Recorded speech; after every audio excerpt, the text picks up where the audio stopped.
요셉이 백성에게 이르되 오늘 내가 바로를 위하여 너희 몸과 너희 토지를 샀노라. 여기 종자가 있으니 너희는 그 땅에 뿌리라. 추수의 5분의 1을 바로에게 상납하고 5분의 4는 너희가 가져서 토지의 종자로도 삼고 너희의 양식으로도 삼고 너희 가족과 어린아이의 양식으로도 삼으라.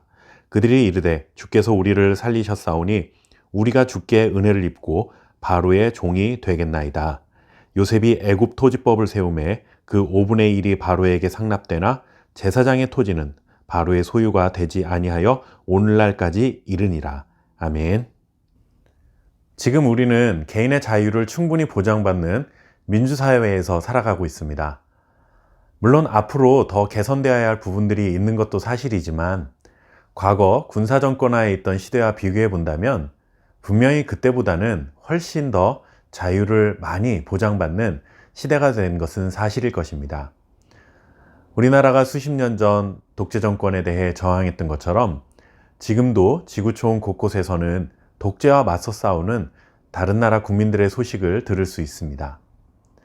이렇게 힘과 권력으로 독재를 하려는 통치자들의 대표적인 특징 중에 하나는 국민들을 억압하고 자신에게 절대 복종하게 만드는 것입니다.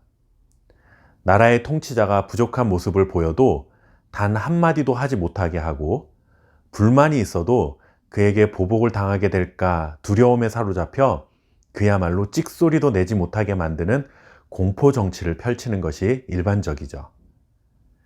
그렇게 자신이 가진 물리적인 힘과 권력으로 국민들을 억누르면 겉으로 보기에는 자신에게 모두 머리를 조아리며 자신을 떠받는 것처럼 보일 수 있습니다.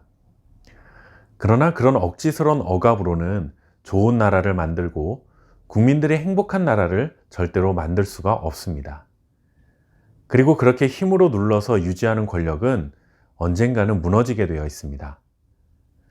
한 나라의 통치자로서 국민들에게 진정한 존중을 받으며 평화로운 나라를 유지하기 위해서는 자신만 행복하고 자신만 만족하게 되는 그런 사회 분위기를 만들어서는 안 되는 것이죠.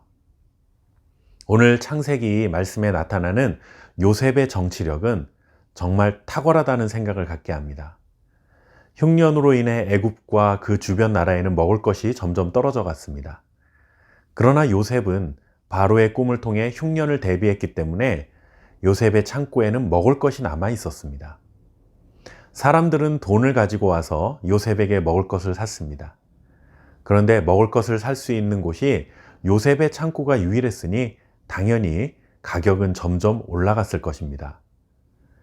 먹을 것을 사야 하는 애굽 땅과 가나안 땅에 살던 백성들은 이제 돈이 다 떨어지고 말았습니다. 그러자 요셉은 그들에게 돈 대신에 가축을 양식값으로 내도록 요구합니다. 그렇게 가축과 먹을 양식을 바꿀 수 있었지만 그마저도 할 수 없게 되었습니다. 시간이 지나자 양식과 바꿀 수 있는 가축도 다 떨어지고 만 것이죠.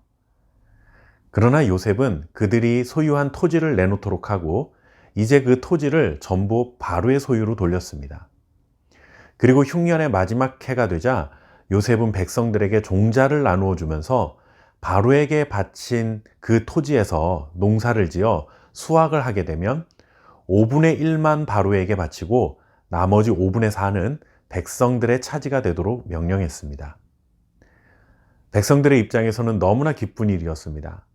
사실 수확의 대부분은 그 토지의 주인에게 돌아가는 법이지 수확량의 80%를 소작농이 차지하는 것은 어디에서도 볼 수 없었던 큰 혜택이었던 것이죠. 하나님의 지혜가 충만한 요셉은 백성들을 억누르고 확대하는 것보다 은혜를 베푸는 것이 바로의 권력을 더욱 견고하게 그리고 오랫동안 유지할 수 있는 방법이라는 것을 알았던 것입니다. 수확량의 5분의 1만 받더라도 바로는 엄청난 부를 누릴 수 있어서 좋았고 백성들은 바로의 토지에서 농사를 지어 80%나 자신의 소유로 삼을 수 있었기 때문에 좋았고 그야말로 누이 좋고 매부 좋은 탁월한 정책을 펼치며 리더십을 발휘했던 요셉입니다.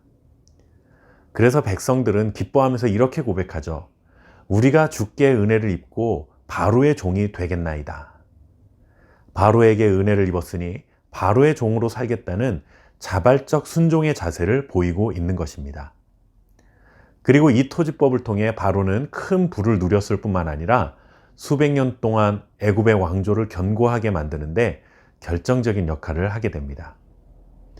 이것이 바로 은혜의 힘입니다.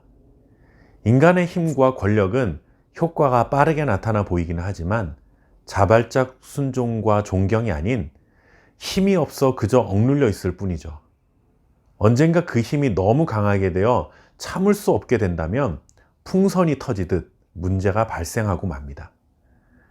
그러나 은혜는 자발적으로 순종하게 만들고 은혜를 베푼 자를 진심으로 섬기게 만듭니다.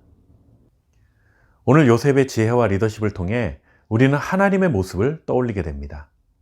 하나님은 우리에게 순종할 것을 요구하셨지만 우리를 힘으로 억눌러서 싫은데 억지로 순종하는 척하게 만들지 않으셨습니다. 하나님은 우리에게 먼저 온전한 사랑을 보여주셨고 자격 없는 우리들이 감당할 수 없는 은혜를 베풀어 주셨습니다. 우리가 그 하나님의 사랑을 마땅히 받을 만한 자격이 없었는데 사랑을 받게 되었으니 은혜라는 사실을 깨닫게 될 때에 우리는 하나님을 진심으로 사랑하게 되고 하나님을 주인으로 섬기는 자발적인 하나님의 종으로 살아가게 되는 것입니다. 우리는 억지로 하나님의 종이 된 것이 아니라 하나님으로부터 자유를 허락받은 자발적인 하나님의 종의 신분으로 살아가게 되었습니다. 참으로 역설적이게도 자유로운 종이 된 것이죠. 우리에게 은혜를 베풀어 주셔서 기쁜 마음으로 자발적인 하나님의 종이 되어 하나님을 섬기며 하나님의 말씀에 순종하는 자로 살아가게 하신 것을 감사할 수 있는 저와 여러분 될 수 있기를 바랍니다. 감사합니다.